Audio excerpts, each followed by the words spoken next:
त्वा गणपति गुंगवामहे प्रियाणां त्वा गुंगवृत्यपति गुंगवामहे निधीनां त्वा निधिपति गुंगवामहे वशो मम आहम जानि गर्भधमा त्वम जसि गर्भधमम् मनोजवं मारुततुल्यवेगम्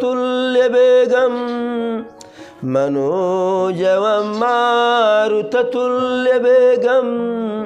जितेन्द्रियं बुद्धिमतां वरिष्ठं वातात्मजं वानरयूथमुख्यं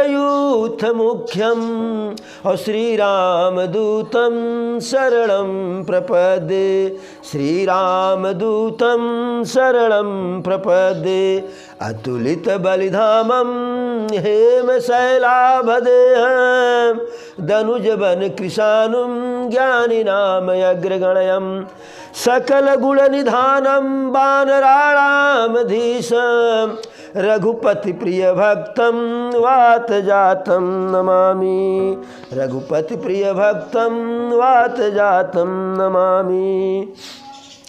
अरे गरुड़ गिरा सुनी हर्ष उकागा गरुड़ गिरा सुनी हर्ष उकागा और बोले उमा परम अनुरागा धन्य धन्य तव मति उरगारी अरे धन्य धन्य तव मति उरगारी और प्रश्न तुम्हारी मोहि अति प्यारी सुनु तव प्रश्न सप्रेम सुहाई और बहुत जन्म कय सुधि मोहि आई सब निज कथा कहूँ मैं गाई अरे सब निज कथा कहूँ मैं गाई और तात सुनहु सादर मन लाई जप तप मख समय दम व्रत दाना और बिरति विवेक जोग विज्ञाना सब कर फल रघुपति पद प्रेमा और तेहि बिन को न पावहि क्षेमा यही तन राम भगतिमय पाई अरे यही तन राम भगतिमय पाई और ताते मोहि ममताय अधिकाई जेहि तेय कछु निज स्वार्थ होई जेहि तेय निज कछु स्वार्थ होई और तेहि पर ममता कर सब कोई पन्नगार यस्नीत पन्नगार यस्नीत श्रुति सम्मत सज्जन कहीं अति नीचहु सन प्रीत करिय जान निज परम हित पाठ कीट तेय होय तेहि तेय पाटांबर रुचिर कृमि पालई सब कोई परमय पावन प्राण समय। हे प्रभु अब जब गरुड़ जी प्रभु की लीला अपने मत के अनुसार अब जब कागभूषुंड जी प्रभु की लीला गरुड़ जी को अपने मत के अनुसार अपनी बुद्धि के अनुसार क्षमता के अनुसार सब सुना डाले गा डाले बता डाले तब गरुड़ जी कहते हैं कागभूषुंड जी से अरे तुम्हि न व्यापत काल अति कराल कारण कवन मोहि कहु कृपाल ज्ञान प्रभाव की जोग बल। गरुड़ जी कहे हे कागभूषुंड जी स्वयं महादेव कहे कि काल आपको व्याप्त नहीं होता है आपकी मृत्यु नहीं होती है आप एक तरह से अजर अमर हैं तो इसका कारण क्या है हमें बताइए। आपके ज्ञान का प्रभाव है या जप जोग का बल है। और दूसरी बात कि आपके आश्रम में आते ही मेरा सारा मोह भ्रम समाप्त हो गया। यह किस लिए हुआ इसका कौन सा कारण है। और तीसरा कारण कि आप जब चाहें जो चाहें वह स्वरूप धारण कर लें अनायास ही, तो किस कारण से आप कौए का स्वरूप धारण किए हुए हैं? तो काकभुसुंड जी कहे कि हे गरुड़ जी, हे पक्षीराज, आप का प्रश्न मुझे बहुत ही अच्छा लगा। आपके प्रश्नों को सुन करके मैं एकदम प्रसन्न हो गया। और आपके प्रश्नों को सुनते ही, अरे सुनी तब प्रश्न सप्रेम सुहाई, और बहुत जन्म कये सुधि मोहि आई। आपके प्रेम पूर्वक पूछे गए सुंदर प्रश्नों को सुन करके मुझे अपने बहुत पूर्व जन्मों का याद आ गया।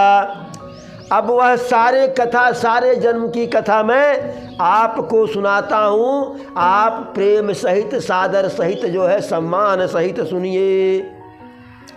काकभुसुंड जी कहे कि जप, तप, यज्ञ, सम, दम, व्रत, दान, विज्ञान, विवेक, सब कुछ, सबका एक ही फल होता है।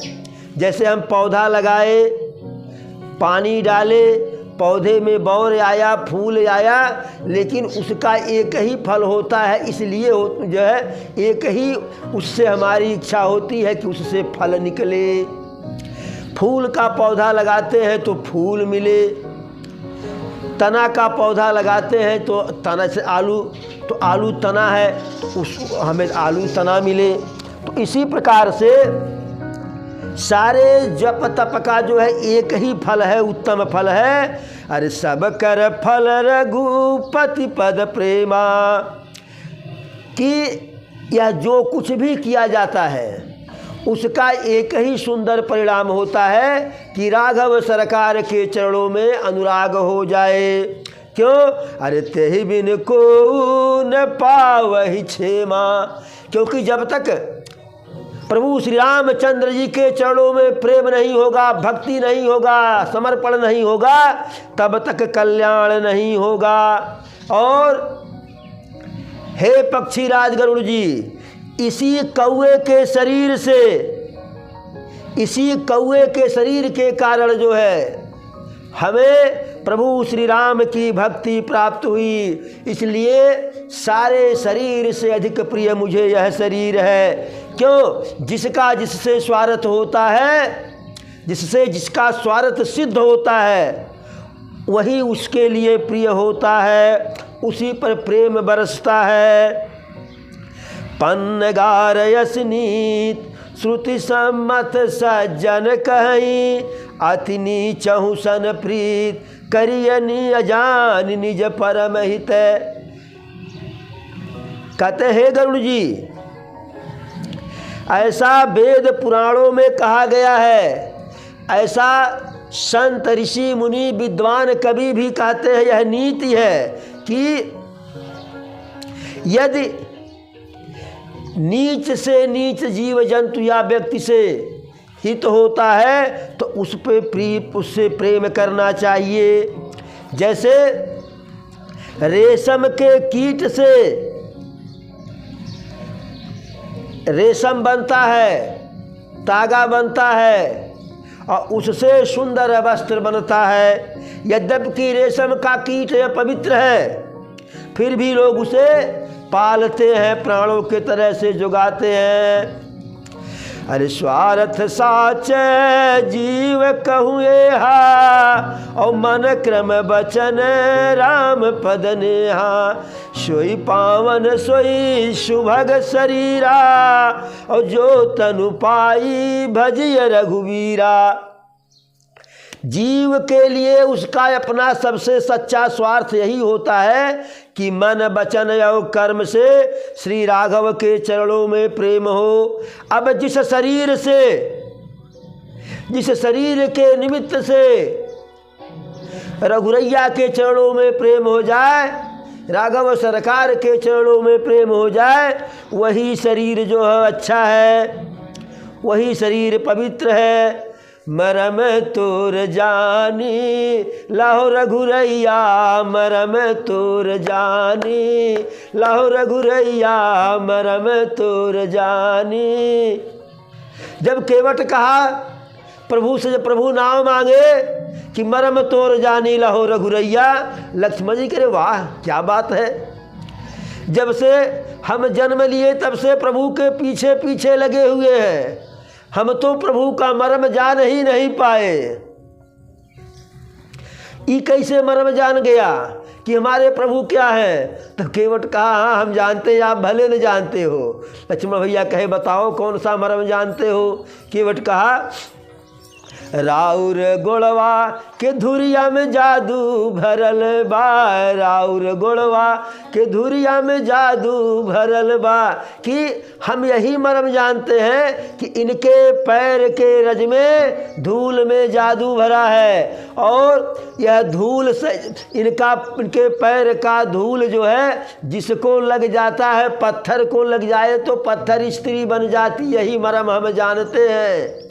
तो लक्ष्मण भैया कहे कि अरे भाई इनके पैर भैया के कई जगह लगे, कई पत्थर पर लगे, हर पत्थर तो स्त्री नहीं बनी, एक पत्थर सिर्फ स्त्री बनी थी जो है। तो कहा मैं यह भी जानता हूँ कि किस कहाँ स्पर्श इनके पैर का होगा तब स्त्री बनेंगी। तो कहे लक्ष्मण भैया वो अभी बताओ। तो कहा जिसके तरफ अपनी अंगुली से निशाना जो है संकेत करेंगे, इशारा करेंगे, और मेरी नाव के तरफ जो है अपनी अंगुली से ऐसे कहे कि केवट भैया नाव लाओ जो है। तो अब हमारी नाव भी स्त्री बन जाएगी, इसलिए प्रभु माफ़ कीजिए। अरे यही सर प्रतिपालो, यही प्रतिपालो सकल परिवारू, और नाथ न जानू और कबारू। हे प्रभु माफ़ कर दीजिए, क्षमा कर दीजिए। इसी नाव से अपने सारे परिवार का पालन करता हूँ, दूसरा कोई कारोबार मैं जानता भी नहीं हूँ। इस प्रकार से तो जिस शरीर से राघव के चरणों में प्रेम हो जाए वही शरीर पवित्र है, और यदि प्रभु के चरणों में प्रेम नहीं है तो चाहे ब्रह्मा के समान शरीर मिल जाए, कितने बड़े विद्वान पंडित कभी बन जाएं, लेकिन अरे राम भगत यही तन उर जामी, और ताते मोही परम प्रिय स्वामी। तो कितना भी बड़ा कोई पंडित बन जाए, विद्वान या वह शरीर जो है प्रशंसा का पात्र नहीं होता है। और मैं इस शरीर से प्रभु के जो है चरणों में मेरा प्रीत हुआ, प्रभु की भक्ति प्राप्त हुई, इसलिए यह शरीर मुझे अत्यंत प्रिय है। यद्यपि कि मुझे इच्छा से जन्म मरण का वरदान प्राप्त है, फिर भी अरे तजौ न तन इच्छा, तजौ न तन निज इच्छा मरना, और तन बिनु भेद भजन नहीं बरना। यदि मैं चाहूँ तो आज ही इस शरीर का परित्याग कर दूँ, मोक्ष को प्राप्त हो जाऊँ, लेकिन प्रभु का भजन करने के लिए शरीर का होना आवश्यक है। कोई भी शरीर हो, बिना शरीर के प्रभु का भजन नहीं होगा।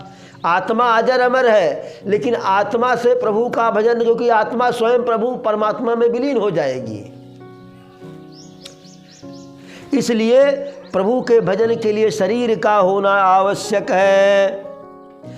और मुझे बहुत बार जो है पहले प्रभु की माया परेशान की, मेरी बड़ी दुर्दशा की, और प्रभु के विमुख होकर के मुझे कभी सुख नहीं मिला। नाना प्रकार के कर्म किए, नाना जन्मों में, नाना योनि में जन्म लिया, कई प्रकार के जप किए, तप किए, योग किए, यज्ञ किए। अरे कवन उजोनी जन्म उजहनाही, मय खगेश भ्रम भ्रम जग माही। जिस भी जो है योनि में जन्म लिया, मैं भ्रमित हो करके हे गरुड़राज इधर उधर भटकता रहा। सारा उपाय करके हे स्वामी, हे गरुड़ जी मैंने देख लिया, लेकिन जैसा सुखी इस समय हूँ ऐसा सुखी मैं कभी नहीं रहा। अरे सुधि मोहिनाथ जन्म बहु केरी, और शिव प्रसाद मति मोहन घेरी। हे गरुड़ महाराज, शंकर जी की कृपा से विस्मृति हमको नहीं घेरती है। मुझे अपने कई जन्मों के पूर्व जन्मों की सुधि है, यादाश्त है। मैं प्रथम जन्म के चरित अब कहूँ सुनऊ बिहगेश, सुनि प्रभु पद रति उपजई तात मिटई कलेश। पूरब कल्प एक प्रभु जुग कल जुग मल मूल, नर अरु नारी अधर्म रत सकल निगम प्रतिकूल। कागभूषण जी कहे मैं अपने पहले जन्म का जो है वर्णन आपसे करता हूँ, जिसे सुन करके प्रभु के चरणों में प्रीत उत्पन्न हो जाएगी, जिससे सारे क्लेश मिट जाएंगे।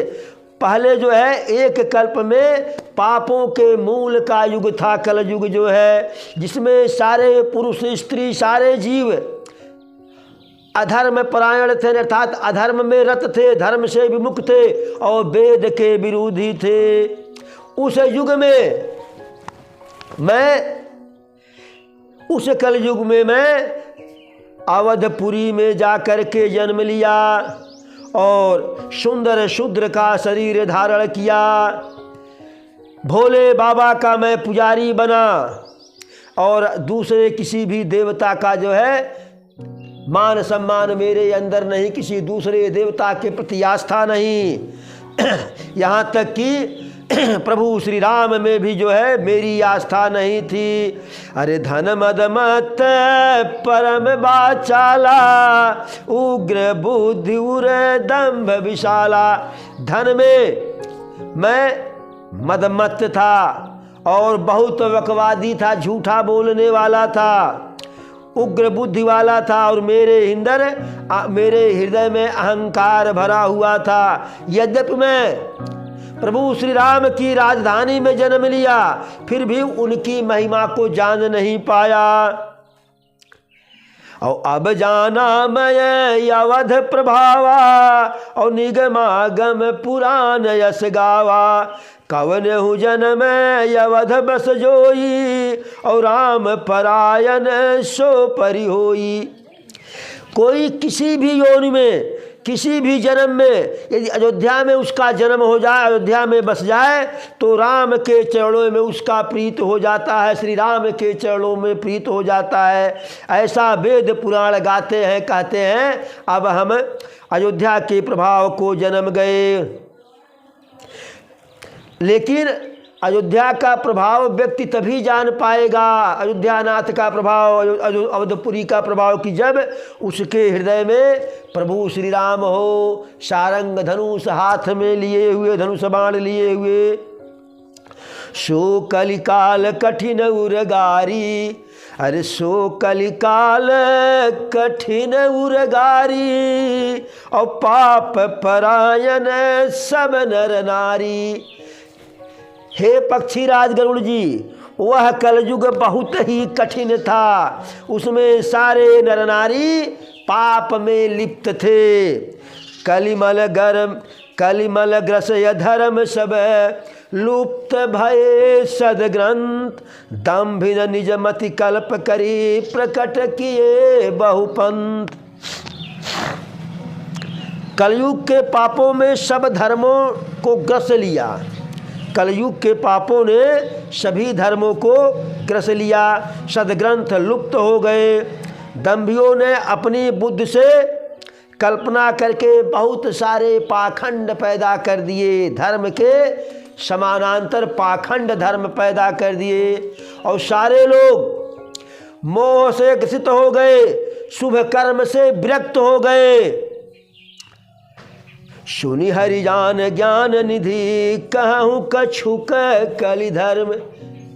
हे प्रभु के भक्त गरुड़ जी, सुनिए, मैं कुछ कलयुग के धर्म का वर्णन करता हूँ। कलयुग में लोग कौन से धर्म का पालन करते थे। कलयुग में बड़ा आश्रम की व्यवस्था नहीं थी। सब सारे लोग वेद पुराण के मार्ग को मार्ग के बजाय दूसरे मार्ग उसके विरुद्ध चलते थे। और जो ब्राह्मण थे वह वेद से लोगों में ज्ञान का प्रकाश नहीं करते थे, वेद को बेच देते थे। राजा प्रजा का पालन नहीं करता था, राजा प्रजा को से प्रजा का शोषण करने वाला होता था। और कोई आगम निगम का जो है अनुशासन को मानता नहीं था। अरे मारग सोई जा कहूँ जोई भावा, हरि पंडित जोई गाल बजावा। हर कोई अपने मनमाफिक मार्ग पर चलता था। कब आओ? हर कोई अपने इच्छा से, अपने मन से जो है अपना पथ प्रशस्त करता था। और जो गाल बजाता था, गप हाँकता था, वही पंडित होता था। लो जी। हाँ अच्छा न्योता हो।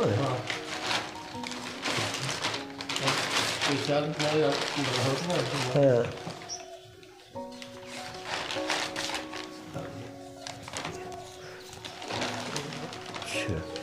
है गुप्ता जी उन अच्छा हाँ उन जानी ला हम। अब कैसे हम आपको कुछ हाँ ना ये हमारा छोट भाई हुए, लेकिन गुप्ता जी के हम जान ही लिए उनके बहुत बड़े। अब आपके दी कैसे कुछ उनमें देना है मिली से। ठीक है अच्छा आपको ताजा तब कोनो बात नहीं। ठीक अच्छा नमस्ते।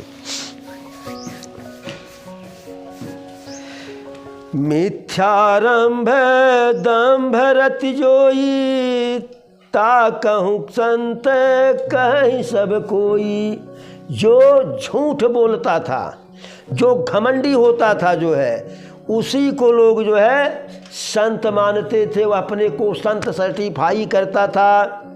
जो दूसरे के धन का हरण कर लेता था, जो अहंकार करता था, घमंड में रत रहता था, जो झूठ बोलता था, दूसरे का मजाक करता था, और उसी को कलयुग में लोग ज्ञानी मानते थे, गुणवान मानते थे। ऐसा कलयुग था। अरे निराचार जो श्रुति पथ त्यागी, और कलयुग सोई ज्ञानी सो विरागी। जाके नखयरु जटा विशाला, और सोई तापस पर सिद्ध कराला। जो निराचार में आचरण सदाचरण से विरक्त, पथभ्रष्ट, कलयुग में वही ज्ञानी माना गया, वही बैरागी माना गया। जिसके बड़े बड़े नाखून, बड़े बड़े जटा जूट, बड़ी बड़ी दाढ़ी, वही कलयुग का तपस्वी मान लिया गया जो है। अशुभ भेष भूषण धरे, भक्षा भक्ष जिखाए, ते योगी ते सिद्ध नर, पूज्यते कलयुग माय। जो अशुभ वेश बना लेते थे, अमंगल वेश धारण करते थे, भक्ष अभक्ष यानी खाने योग्य न खाने योग्य दोनों तरह के भोज जो है पदार्थ का सेवन करते थे, उन्हीं को जो है लोग जोगी सिद्ध पुरुष मानते थे। नर नारी उन्हीं की पूजा करते थे। जे अपकारी चार तिन कर गौरव मानते, मन क्रम बचन लबारते, बकता कलिकाल महु। जिनका आचरण दूसरों का अपकार करने में पर पीड़ा के लिए होता था, वही जो है गौरव प्राप्त करते थे उस कलयुग में। जो मन वचन कर्म से झूठा होता था, लबार होता था, उसी को कलयुग का वक्ता माना जाता था। और नारी विवश नर सकल गोसाई, और नाचहि नट मर कट किय नाई। कलयुग में सारे पुरुष स्त्रियों से विवश होते थे। जिस कलयुग की बात है कागभूषुंड जी गौड़ जी को बता रहे हैं कि उस कलयुग में हर पुरुष स्त्री के बस में होता था, स्त्री से विवश रहता था। तो उस कलयुग इस कलयुग में कोई अंतर नहीं है। यह मानिए कि ऐसा ही कलयुग उस समय था जो है। और सारे पुरुष स्त्रियों के इशारे पर, जैसे मदारी के इशारे पर बंदर नाचता है, वैसे सारे पुरुष जो है अपनी अपनी स्त्रियों या पराई स्त्रियों के इशारे पर नाचते थे। शूद्र ब्राह्मणों को उपदेश देते थे, उनको ज्ञान देते थे और जनेऊ लगा करके कंधे पर कुदाल लेकर के चलते थे। सारे नर नारी काम और लोभ में जो है रत थे, क्रोधी थे, देवता और ब्राह्मणों के विरुद्ध आचरण करते थे। अरे गुण मंदिर सुंदर पति त्यागी और भजहि नारी पर पुरुष अभागी। अभागिनी स्त्रियां अपने घर पे गुणों के धाम पति का परित्याग करके क्षण मात्र के सुख के लिए दूसरे के पति का जो है सेवन करती थीं। जो सुहागिनी स्त्रियां थी उनके पास कोई आभूषण नहीं, कोई शौक श्रृंगार नहीं, और विधवा जो है नाना प्रकार का जो है आभूषण और श्रृंगार करती थी। और गुरु शिष्य बधिर आंध का लेखा और एक सुनई न एक ही देखा। गुरु और शिष्य बहरे और अंधे होते थे। गुरु बहरा होता था और शिष्य, गुरु अंधा होता था, शिष्य बहरा होता था। तो गुरु अंधा तो देख नहीं पाएगा और शिष्य जो है बहरा सुन नहीं पाएगा। कलयुग में जो गुरु होते थे वह अपने शिष्यों का, अरे हरई शिष्य धन शोक न हरई और सो गुर घोर नरक में परई। कलयुग के गुरु, चाहे उस कलयुग के चाहे इस कलयुग के गुरु जो शिक्षक हैं, वह अपने शिक्षार्थी में ज्ञान नहीं देते, उनकी अज्ञानता को दूर नहीं करते, उनके अज्ञानता का हरण नहीं करते, बल्कि उनके धन का हरण करते हैं, धन का शोषण करते हैं। ऐसे गुरु जो है घोर नरक में पड़ता है, चाहे उस कलयुग का चाहे इस कलयुग का। माता पिता अपने बच्चों को बुला करके वही उपदेश देते थे कि जिससे पेट भरे, धन आवे, सदमार्ग पर चलने का उपदेश माता पिता भी नहीं देते थे। ब्रह्म ज्ञान बिनु नारी नर कहहि न दूसर बात। ब्रह्म ज्ञान बिनु नार नरी करहि न दूसर बात। कौड़ी लागे लोभ बस करहि विप्र गुरुघात। बादहि शूद्र दुजन सन हम तुम तय कछु घाट। जानई ब्रह्म सो विप्रवर आँख देखा वही ठाट। कलयुग में सारे नर नारी ब्रह्म ज्ञान से विरत, दूसरा कोई बात नहीं करते। एक ही बात, जिससे मुद्रा आवे, कौड़ी आए, और अपने गुरु के साथ विश्वासघात करते थे। गुरु से कपट, मित्र से चोरी, या भय निर्धन या भय कोढ़ी। तो यह भी कार्य होता था।